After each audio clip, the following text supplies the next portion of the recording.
I'm Kat Timpf. I'm Bill Hemmer. I'm Harris Faulkner. And this is the Fox News Rundown. Friday, July 23rd, 2021. I'm Dave Anthony. Senators keep trying to work out a bipartisan infrastructure compromise, but many Republicans are wary. The conversation that the Senate has been having is about a wish list of Democrat priorities that I believe make the American economy less stable and will unemploy, not reemploy, but unemploy millions of Americans. We speak with Republican Senator Tim Scott. I'm Lisa Brady. 2 billionaires blast off with their own rockets. They got some backlash here on Earth, but is it the dawn of a new industry? Are you going to say, oh, that's just a fad? No. Or are you going to say, did I just witness the birth of something that will transform the future of civilization? We speak with famed astrophysicist Neil deGrasse Tyson. And I'm Rachel Campos-Duffy. I've got the final word on the Fox News Rundown.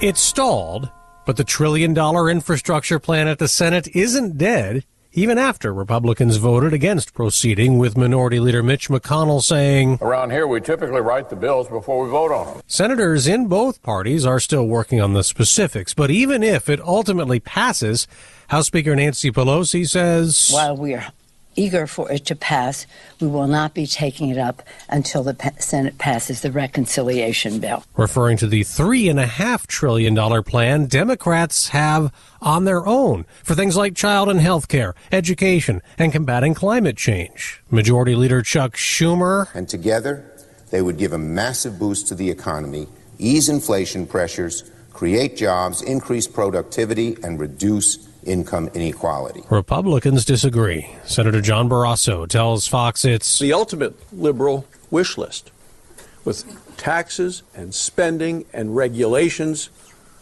that are not just reckless, they're scary when you really think about it. Many Republicans are also skeptical of that first and smaller bipartisan infrastructure plan. Well, there certainly seems to be some interest in having another vote next week, so that tells me that some people are still at the negotiating table. GOP Senator Tim Scott is from South Carolina. I will say that when asked to vote on something without any legislation, without any text, without any understanding or appreciation of what's in a package, how in the world someone votes for that, I have no idea. So I assume that by this time next week, we will have had an opportunity to have greater eyes on the specificity within the legislation. Now, Senator, the Majority Leader, Chuck Schumer, had said, listen, this isn't a final version. We're just voting to proceed. We can have all kinds of amendments and we'll put the bill together, but we just want to move forward. What is wrong with that approach? Why do you not like his idea? Well, it's kind of like hitting a target that you don't have, or maybe even worse, spinning somebody around 20 times in the middle of the dark and say, please hit the target, even though there are people standing around. You could do real harm to the American economy, to the American people, if you are spending $3.5 trillion or $1 trillion without any understanding or appreciation of what it does to the American people as opposed to for the American people. And let's remember, this is a group that told us that they were putting together a $1.9 trillion COVID relief package with only 1% going to vaccines and less than 10% going to COVID-related health. The level of confidence that I have in this administration is very, very low. What would you support if, say, there is a vote next week and the Senate does go forward and proceed? What kind of a bill will you say yes to? Well, one of the things I've said oftentimes is in order to find common ground, you have to have common sense. And there's not much common sense in the middle of their overall infrastructure approach. Their overall infrastructure approach includes things like the PRO Act. That eliminates the right to work for 27 states. It compels or requires folks who are working to pay dues if there's a union present at their employer. That is completely inconsistent with common sense. However, I would love to have a conversation in a silo from these policy positions that the Democrats want to lead us down that road. I'd rather have a conversation about traditional infrastructure. Broadband could be a part of that conversation. Roads and bridges, airports and ports, all a part of that conversation. That is not the conversation that we've been having. The conversation that the Senate has been having is about a wish list of Democrat priorities that I believe make the American economy less stable and will unemploy, not reemploy, but unemploy millions of Americans. All right. Now, that is what they say would be something separate, though, right? That human infrastructure, as they call it, $3.5 trillion, and they have a lot of things they want to do on that. That's through a reconciliation process, though, that you would not be able to block, correct? If all 50 Democrats and then the vice president comes in, they can do existential harm to the American economy and to the American people. Without question, the vehicle of reconciliation could allow them to do some things to the American people without us being able to block it. The good news is, however, that when you're having a large, broad conversation about their objectives, the vehicle of reconciliation cannot be used for certain policy positions. That's why the negotiation overall is really important to understand what's in it. The devil being in the details is incredibly important when you have a reconciliation vehicle that can only be used for specific revenue items. So they're going to try to push through or push into other packages things that we need to understand. So any rush to getting this done without the ability to understand every word in the legislation could be very dangerous to what we believe to be common sense approach on many of these issues. Your colleague from South Carolina, fellow Republican Senator Lindsey Graham, has said that maybe in order to block something like that, he might not show up, and then there wouldn't be quorum, which sounds like something that Texas Democrats did when they tried to block the Republican voting reform bill. Is that something that could be done? Is that something that some Republicans would support? I have not taken that into consideration on what we could do.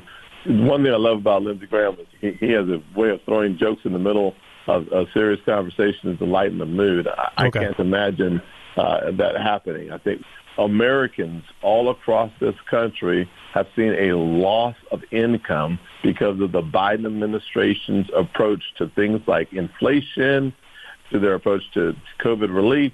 So much money increasing the demand with a very small supply has led to increases from car rentals to used cars to laundry machines to airfare to moving to hotels to insurance, bacon, TVs, fruit, shoes.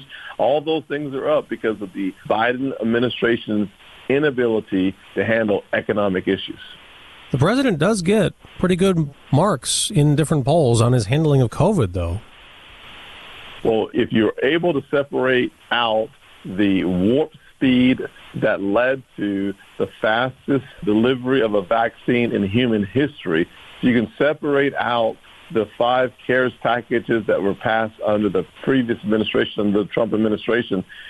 The American people are not delineating between 20 and 21 about what started under President Trump and what continued under President Biden. Without that distinguishing of the conversation of COVID relief, the fact that we are in much better shape today, mostly driven by the success of yesterday, it is important for us to, yes, celebrate success, but B, if we're going to figure out who gets the benefit or who gets the praise for that success, you're probably talking more of the Trump administration than you are the Biden administration. Now to the issue of police reform. At a CNN town hall Wednesday night in Ohio, President Biden said, "We have to change police conduct." And the president denies Republican claims that he and Democrats want to defund police. I don't know any community, particularly the communities that are in the most need and the poorest and the most at risk, that don't want police. They want police, though, to look at them as equals. Senator Tim Scott has been leading police reform negotiations for Republicans.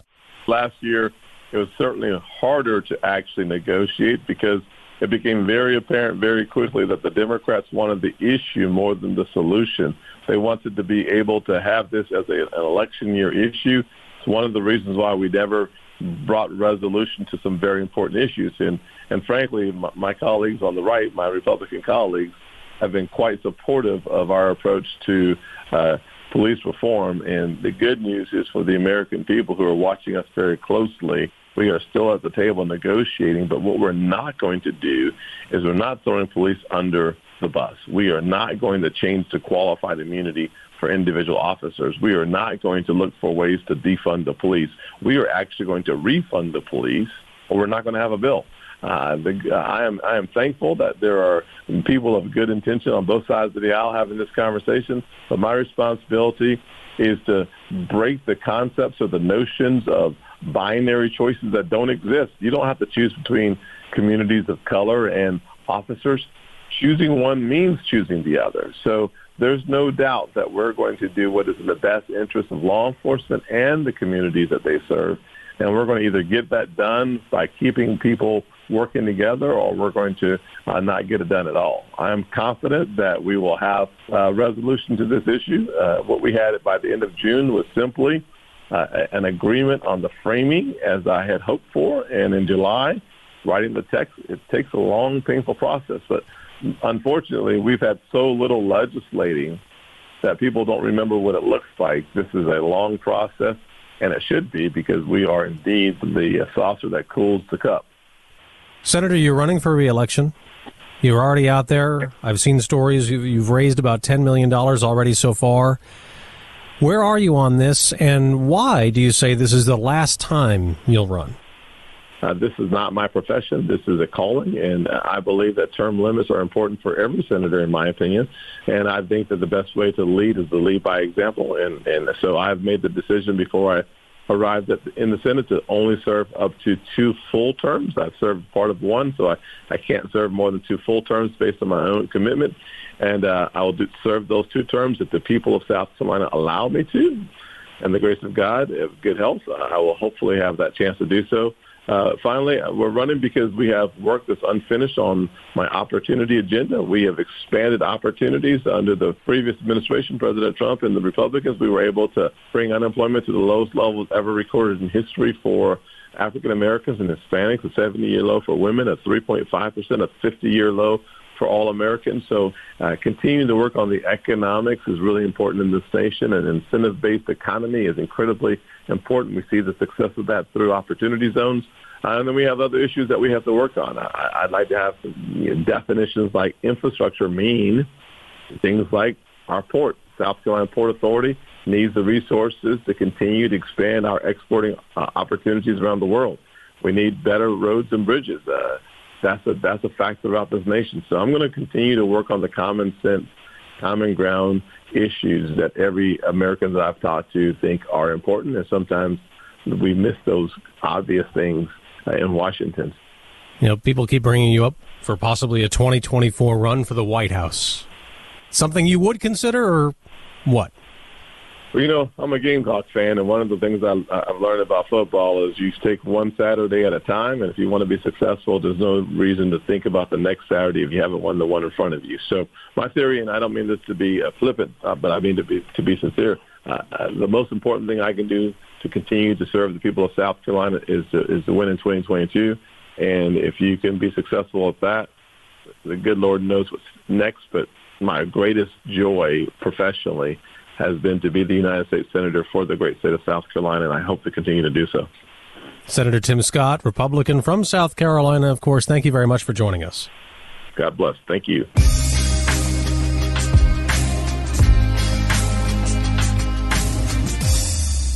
This is Rachel Campos-Duffy with your Fox News commentary coming up.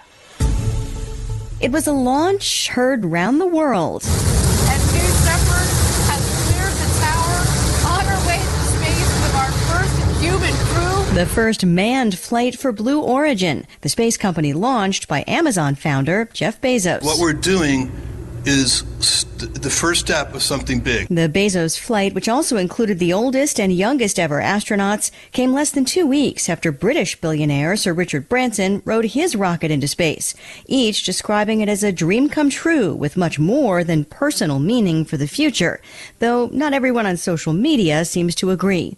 But the White House is on board. Investments in space create jobs, can improve life here on Earth through climate monitoring and medical advancements, just to name a few. Spokeswoman Jen Psaki says the ingenuity of commercial partners will help the country advance to its next stage of space exploration.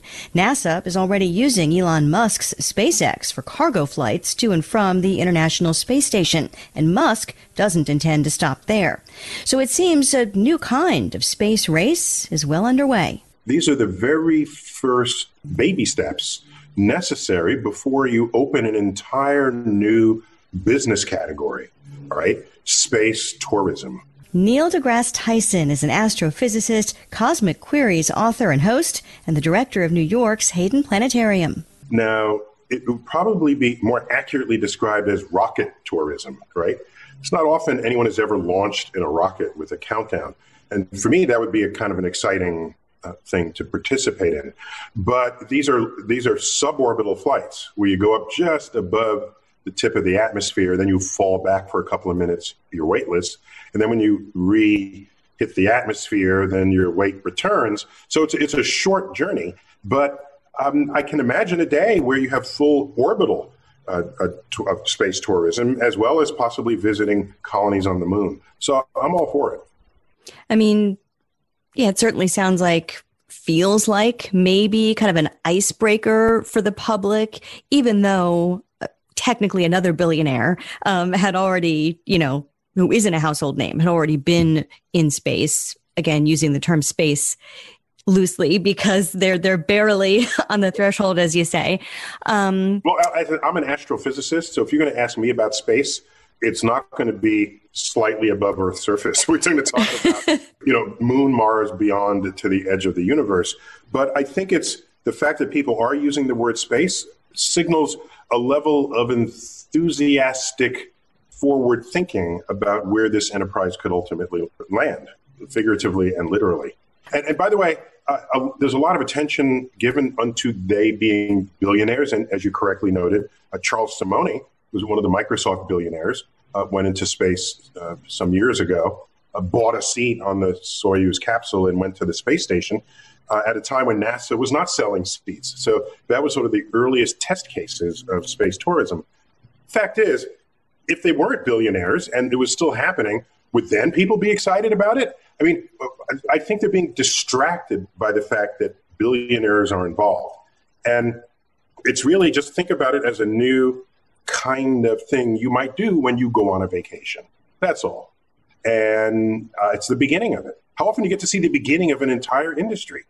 It's like watching the first Ford Model T roll off the assembly line, or watching the earliest Wright Flyer airplane, right? And are you going to say, "Oh, that's just a fad"? No. Or are you going to say, "Did I just witness the birth of something that will transform the future of civilization?" Well, because they're billionaires, they actually ended up getting a fair amount of negative publicity. People essentially saying, "Oh, look at these billionaires racing to space in their own rockets." I mean, could this backfire? Instead of creating more enthusiasm for space tourism, could this have the opposite effect? Yeah, so there's a little bit of backfiring there. I like the fact that they put their own literal skin in the game to demonstrate the safety and the reliability of their hardware. Because I had joked with Elon, people said, if Elon wants to send you to Mars, would you go? And I joked, I said, not until he sends his mother and brings her back safely, then I'll go. So under those conditions, yeah, I would say if they put their own life at risk to do this, then, and they've got a lot to lose, given the size of their wealth and their kingdoms and whatever else they run, that's a testament to, I think, how safe it would be for the rest of us. The White House spokeswoman, Jen Psaki, has called this a moment of American exceptionalism. And she talks about the importance of space travel to help fuel advancements here on Earth. Does the government need to do a better job of telling that story? Because when most people use something like GPS, they're probably not thinking, hey, this came from the space program. Yeah. In fact, even when they're not using GPS, even when they don't know that they're using GPS, right? Imagine telling the original GPS inventors, one day people are going to use your satellites to find a mate within 100 yards of where they're standing by swiping right. This is, who would have thought that this is how we would be using space technologies? Point is, by the way, I'm a scientist, and scientist is fundamentally not only international, but literally universal. So I don't like thinking of American exceptionalism the way others do. I think of human exceptionalism. These are human achievements. And by the way, we did send people into low Earth orbit 60 years ago, Alan Shepard among them. So people shouldn't think of this as breaking new space ground. What they're doing is thinking about it in a whole other way that people had not thought about it before. And that is in the context of space tourism. Well, I guess the question becomes, how long until space tourism might be for everyone, or at least, let's say, an expensive trip for a family or a couple who wants an out of this world honeymoon, or, how long until it becomes at least a little more commonplace or accessible, however you want to put it. Never. And some people are angry because there's like billionaire joyrides in ways that none of us will ever participate. But I think that's short-sighted, and it misses some important lessons from history. An example I like to give is from the 1987 film Wall Street. I don't know if you've ever seen that or remember it. There's a scene where Gecko, he's the rich bad guy, right? He's at his Hamptons beach house, and he's walking on the beach, holding and speaking through his shoulder-mounted cell phone. Okay? That's how big it was.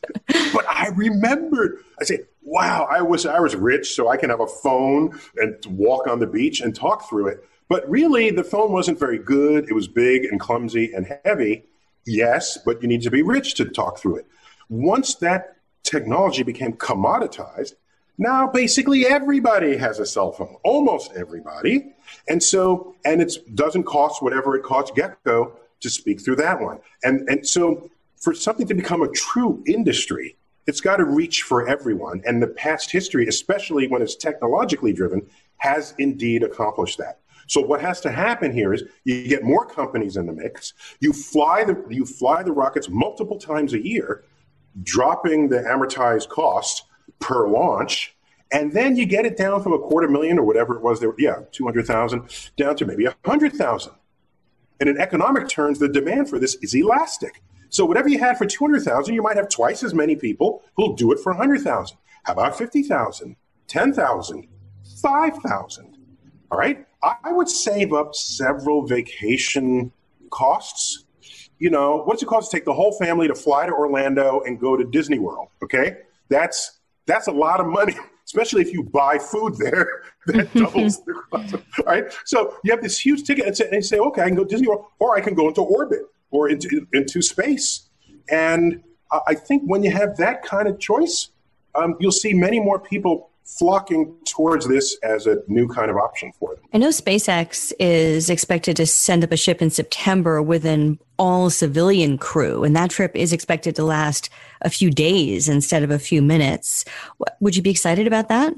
Well, so for me, I'm an astrophysicist. So when I think of space and space travel, I'm not thinking of boldly going where hundreds have gone before in low Earth orbit. If you're going to put me into space, send me somewhere, the moon, Mars, and beyond. And Elon has been talking about going back to Mars forever. Okay, so that's where I would probably sign up. Otherwise, no, I'm staying on Earth. One more question for you. There will probably always be people who say space travel in general, but especially the idea of space tourism is a waste. Maybe the money's, better spent elsewhere. What do you say to that? So it'd be something different if we were only spending money on space and not on everything else.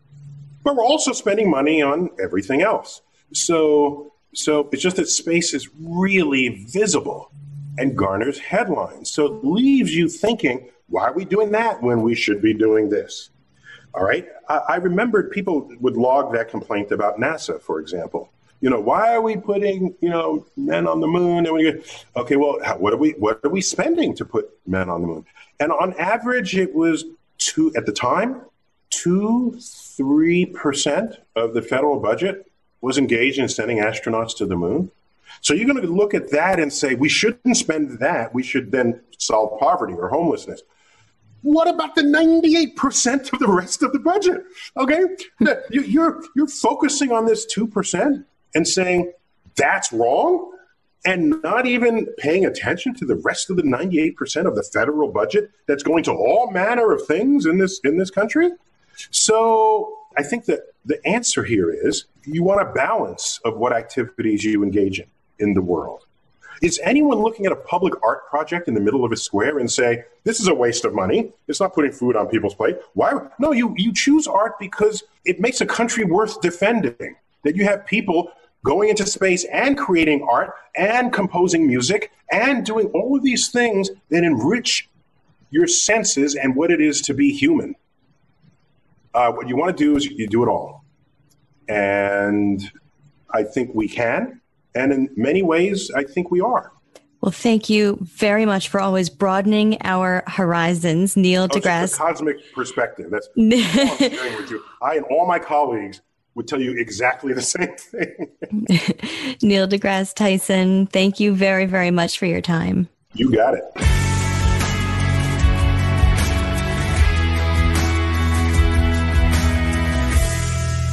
From the Fox News Podcasts Network. Subscribe and listen to the Trey Gowdy Podcast. Former federal prosecutor and 4-term U.S. Congressman from South Carolina brings you a one-of-a-kind podcast. Subscribe and listen now by going to foxnewspodcasts.com. Rate and review the Fox News Rundown on Apple Podcasts or wherever you listen. And now, some good news with Tonya J. Powers. Genshu Price is on a mission. He's a middle schooler in Hawaii who started his own recycling program. It began with a suggestion from his dad. It was my dad's idea to collect cans and bottles to help fund my college tuition. And then I figured I could make it into something bigger and help other Hawaii students instead. Audio courtesy of Bottles for College. With his parents' help and on occasion a few volunteers, Genshu collects hundreds of recyclable donations each week, separating and sorting them before dropping them off at a local redemption recycling center. We want to create a system where at least yearly, we can send 1 to 2 kids on a fully funded ride to college. So that would take 2 to 4 million cans and bottles. It's a work in progress, but he's already collected more than 100,000 cans and bottles. There's just so many things that he's learning from this experience. And so we believe this is part of his education. That's his mom, Maria. Genshu is thinking big. So far, they've got 2 permanent school drop-off locations, with one of them being his own middle school, S.W. King Intermediate School, where they've also held large drop-off events. One of our goals is to get public drop-off depots at every public school in Hawaii. So we have 2 of the public schools right now, and then we're hoping to expand. That way we have a depot in every community. That way every community can come and support. He says he'll keep working toward his goal. It is definitely exciting. And it's just like every can counts, 1 can and bottle at a time. Tonya J. Powers, Fox News.